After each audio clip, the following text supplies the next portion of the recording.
Hey, it's Teacher Casey from Simba School of Music. It's good to see you all. Hope you're all doing great. I am going to make another video. This one we're back to violin. And I think what I'm going to do today is talk a little bit about a few maintenance things that are actually going to help you be a better player.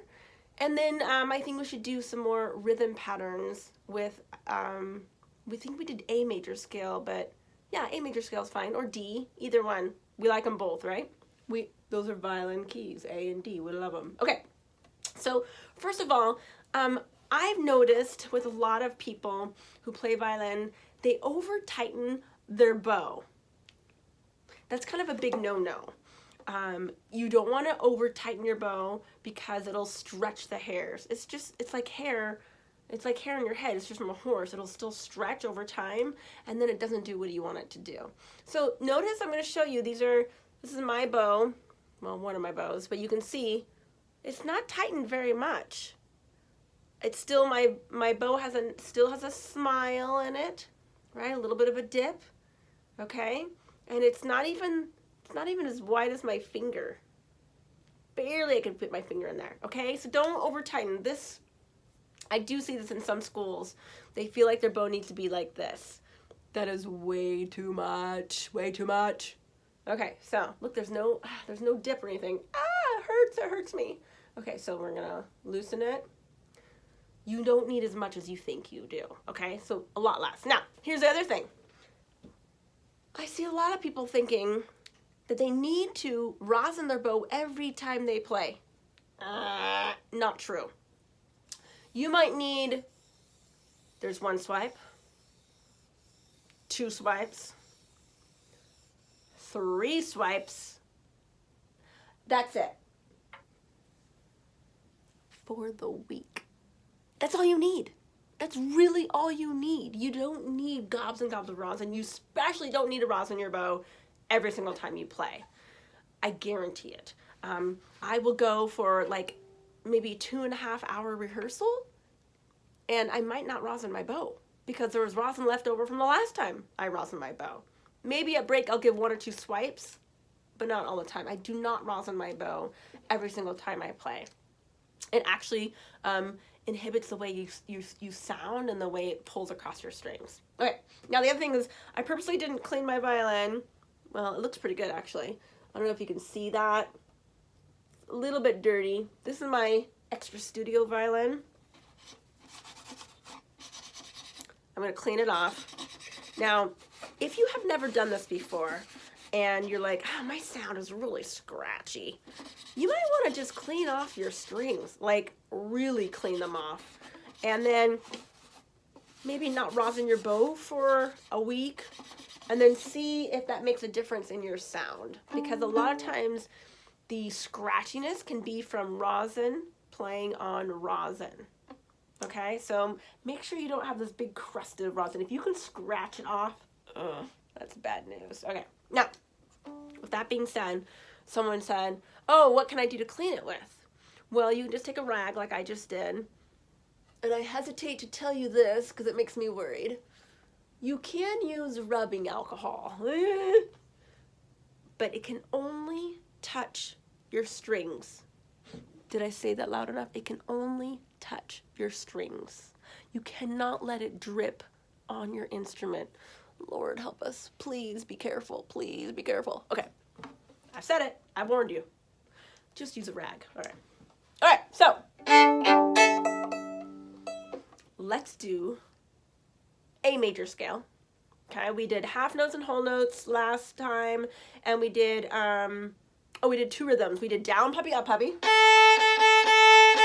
and we did taka taka tee tee. Now, if you're ready to make the next step on those 2 rhythms, here's the next step for down puppy, up puppy. The step is faster.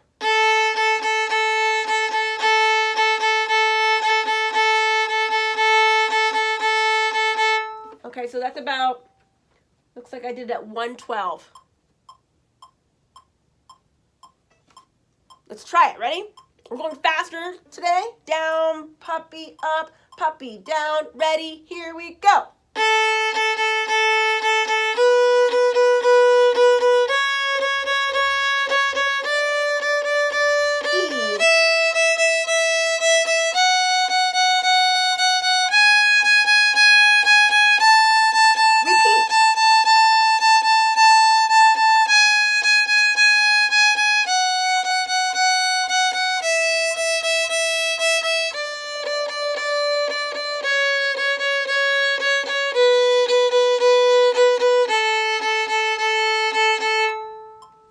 Yeah, that was pretty good.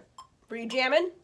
Jamming to 112? Okay, so hopefully you took some time in between the last video and this video to slowly get to that spot to where it's still clean and it's not all scratchy and you're not hitting extra strings. Okay, some things to look out for. Do you notice how my fingers are not sticking straight up when I play? They're actually curved. It's better to keep your fingers curved. That allows them to go down faster. If they're sticking straight up, it takes them too long to get where they're going. So leave your fingers rounded. That will help, okay? Rounded fingers. The other thing is, I'm not making big arm movements when I'm going from one string to another. So here's A, here's E. A, E, A, E. It's very small. Yeah, can you see me? I'll skip back. A, E, A, E. Only move enough to where you're not touching the other string. Okay? This is not E. A, E. It's too much. It's too much, and that'll cause you to hit other strings and make extra noises, blah, blah, blah. Okay, the other key factor is to start out slowly and then get faster. Okay, so what was the other rhythm? Taka taka titi. Let's try it. 112. Ooh, you want to go faster? 116. What? All right, fine, 120. 120 it is. This is your speed. Get all set up. Check that bow hold. We talked about your bow hold, how it needs to be nice and relaxed, but firm, right? Relax your shoulder. 1, 2, A scale, ready, play.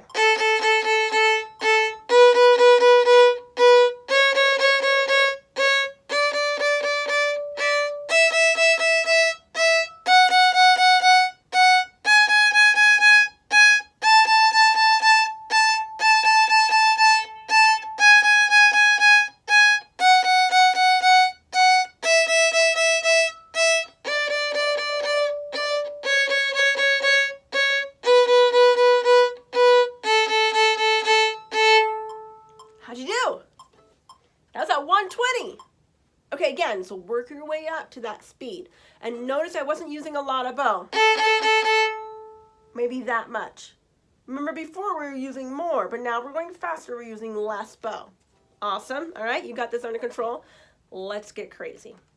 I have a book here. I'm gonna give some credit to, I think her name is Heather Figi. She's a Suzuki teacher, and if you want to look her up, she's great. Her website, I believe, is Music for Young Violinists, and you can purchase this. And you can print it right at home. I had mine bound, and I even make my my students get it. It's really good. Do you see it? Okay. She makes some great stuff. She's a great teacher, and she has lots of resources. So check her out if you want to. All right, so the first scale she has it in G, but since we're doing A and D, let's go do A major since we don't have to shift. All right, A major, and look at, I numbered them. The first one she has is slur 2, separate 2. Is that right? Yeah, slur 2, separate 2. Can you see that okay?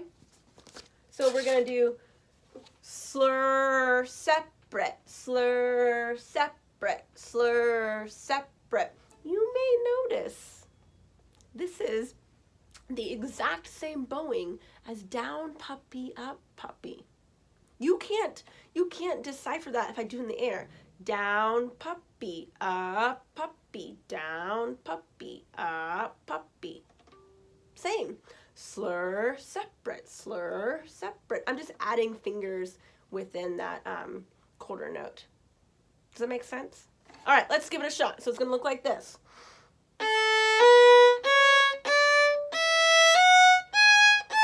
Some of you may be saying, wait, what is she doing? Slur, what is she talking about? Okay, in case you don't know, a slur is when you put two notes in one bow. So instead of just one, halfway through my bow, I'm going to flip down my first finger. That's a slur. You can go down bow. I can go up bow.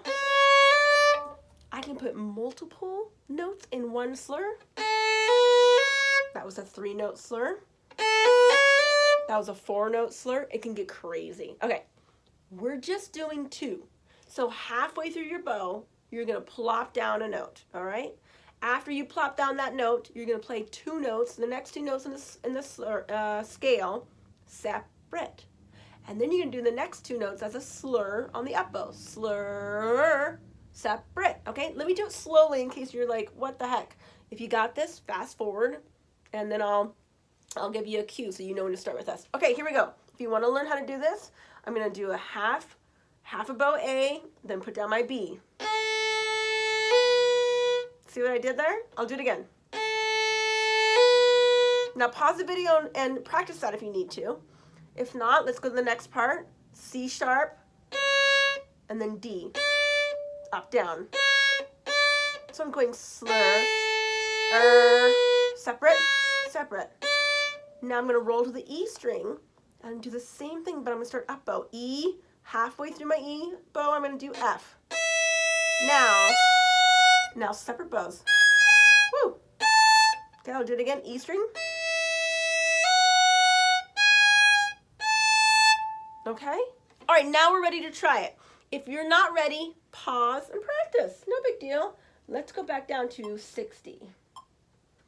60 is like my go-to number. Slur, separate, slur. Get ready?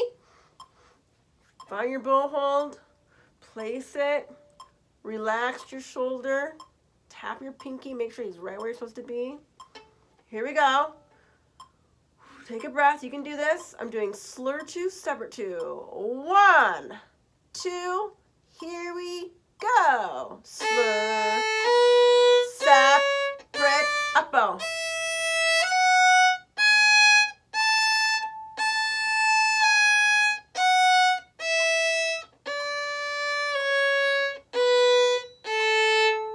How'd you do? You can rewind me and do it again if you want to, yeah? Rewind me and do it again. If not, we're gonna go a little faster now. Just a little bit, and then you can practice this on your own. I'm at 80 now, okay? 80. 1, 2, ready, and.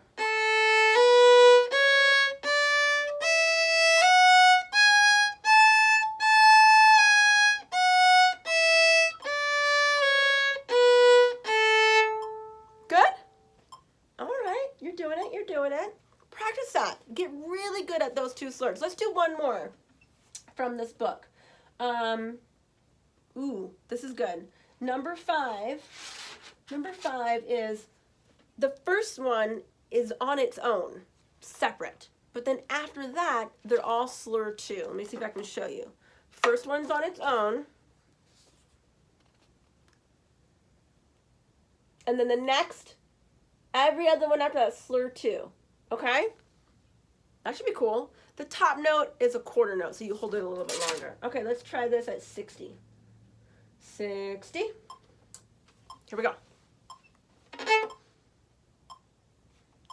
1, 2, get ready, get ready.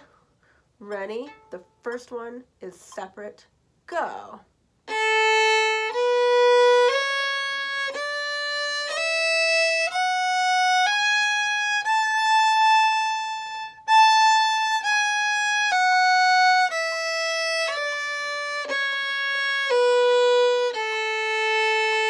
Try it again. Do it again. I'm holding that top note as a quarter note, okay? Here we go. Separate, first one separate. Here we go.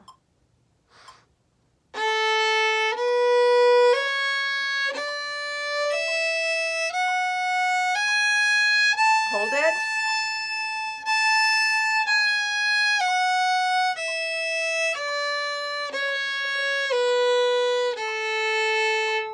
Good? Now, you may notice I'm not doing the lower octave. I'm not starting on the low A yet. Maybe later we'll do that one, that low A. That requires a high 3rd finger. If you're ready, do it. But for beginners, that requires a 3rd finger that's like stretched out of place, okay? So that's why I start on the A, the 2nd octave. Good? All right, I hope I give you some good things to practice. Tune in, because I got some more ideas to show you. All right, take care.